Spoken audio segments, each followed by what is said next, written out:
이 나이에 노숙자 될 줄이야 라는 말이 그렇게 낯설지 않은 시대가 됐습니다. 정말 듣기만 해도 가슴이 철렁 내려앉죠. 은퇴하면 당연히 편안해질 거라 믿었던 분들이 정작 몇 년도 못 가서 월세도 못 내고 친척에게 손 벌리거나 쪽방으로 밀려나는 현실이 우리 주변에 있습니다. 많은 분들이 설마 내가 그렇게 되겠어? 라고 생각합니다. 하지만 지금 은퇴를 앞두거나 갓 은퇴한 5060대 분들이라면 솔직히 한 번쯤은 불안해 보셨을 거예요. 저도 상담을 하다 보면 평생 성실하게 살았는데도 은퇴 직후부터 생활이 무너져 버리는 사례를 너무 자주 듣습니다. 가족들에게 미안하고 자존심은 상하고 말도 못하고 끙끙 앓다가 결국 극단적인 선택까지 고민하시는 분도 있어요. 오늘은 바로 그 이야기입니다. 내가 이 나이에 노숙자 될 줄이야. 이 끔찍한 말을 남의 이야기가 아닌 내 이야기로 만들지 않으려면 반드시 알아야 할 은퇴 빈곤을 부르는 5가지 리스크를 함께 살펴보고자 합니다. 첫 번째 리스크는 퇴직금과 연금을 과신하는 착각입니다. 많은 분들이 퇴직금만 받으면 한숨 돌릴 수 있다고 생각하죠.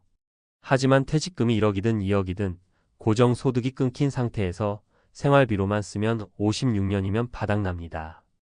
연금도 마찬가지예요.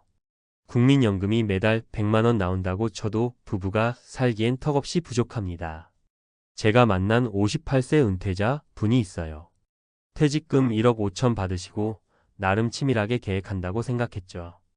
그런데 딸 결혼자금, 아들 취업준비 지원, 본인 건강 문제까지 겹치면서 3년 만에 퇴직금이 거의 사라졌습니다.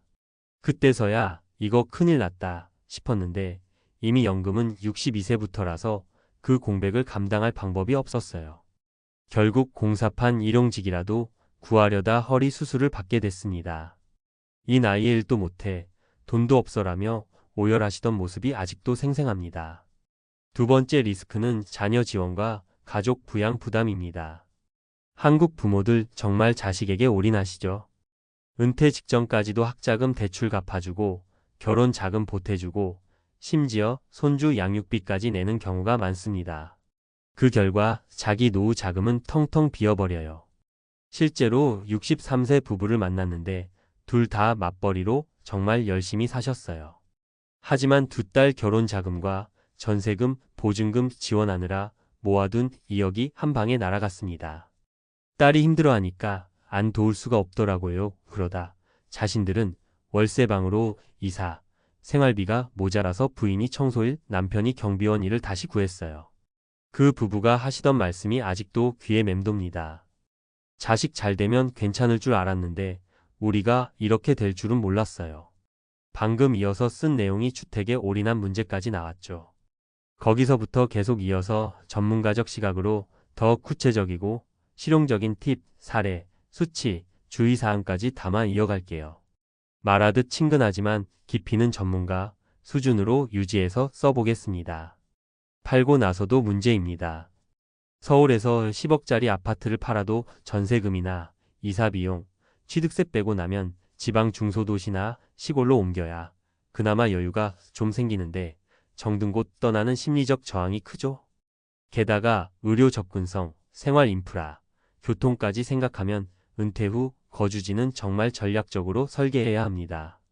제가 실제로 상담했던 한 65세 부부가 있어요.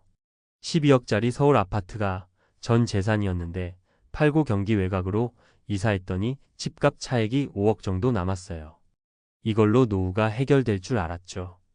그런데 막상 이사비용, 집수리, 자녀 지원금, 생활비로 3년 만에 4억이 사라졌어요. 우리 이제 무슨 돈으로 살아? 너무 늦게 깨닫고 후회하셨죠.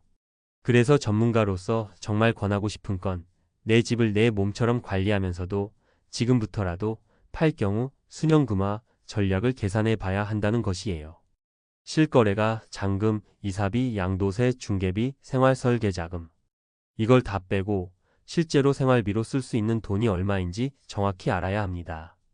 이걸 잘못 계산하고 우리 집이 있으니 든든하다 하고 있으면 결국 담보대출이나 영모기지에 의존하다 파산 루트 타는 경우가 너무 많습니다. 네 번째 리스크는 건강과 돌발 의료비입니다. 은퇴 빈곤에 빠진 60대 분들 대부분이 건강이 한순간에 무너지면서 낭떠러지로 떨어지세요. 보험이 있으니 괜찮다고요? 실제론 실비보험이 고령이 되면 갱신형으로 보험료가 폭등하거나 보장 한도가 줄어드는 경우가 많습니다. 실제 사례를 하나 알려드릴게요. 59세 남성분이 조기 퇴직 후 자영업 준비하다가 심근경색으로 쓰러졌습니다.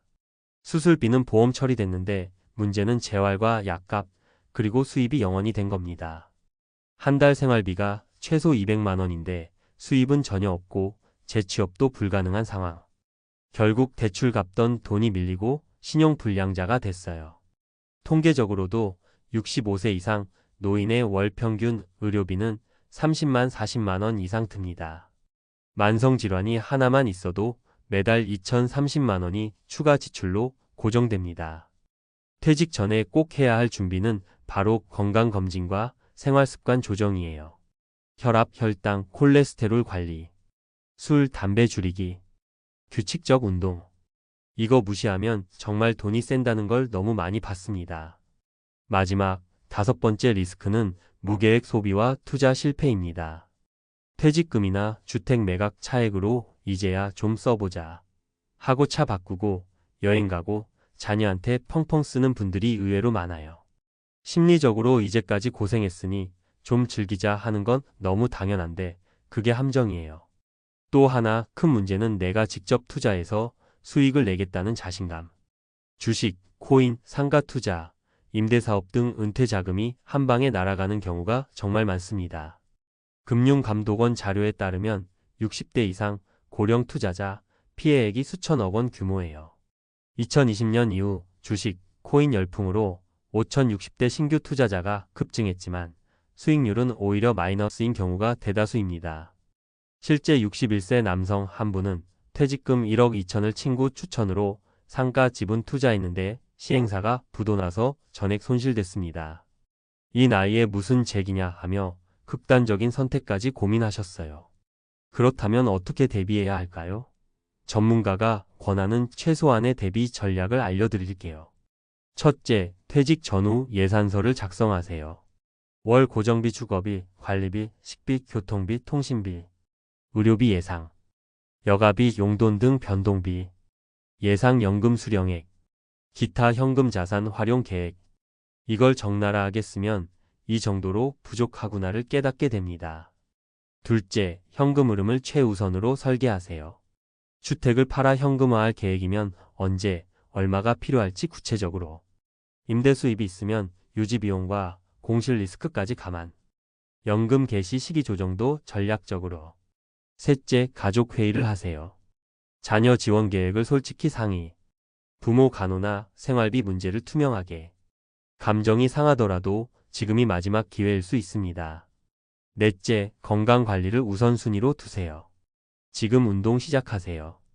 걷기만 해도 좋아요. 만성질환 관리가 은퇴 생활비를 반토막 낼 수도 있습니다. 다섯째, 투자는 절대 몰빵하지 마세요. 은퇴 자금은 방어적인 자산 배분이 원칙. 안전 자산 위주로 연금, 채권, 현금 비중을 높이고 남는 여윳돈에서 소액만 위험 자산 투자. 정리하자면 이 나이에 노숙자 될 줄이야는 결코 남의 일이 아닙니다. 퇴직금, 연금, 집 한 채만 믿으면 정말로 빈곤의 나락으로 떨어질 수 있어요. 가족, 건강, 자산 모두를 현실적으로 들여다보고 설계하는 게 필수입니다. 오늘 말씀드린 5가지 리스크는 겁주기 위한 게 아닙니다.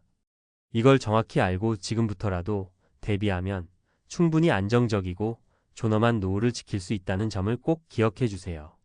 우리 모두 내가 이렇게 될 줄은 몰랐다는 후회 대신 준비하길 정말 잘했다는 말을 할 수 있도록 지금 이 순간부터 하나씩 점검해 보셨으면 좋겠습니다.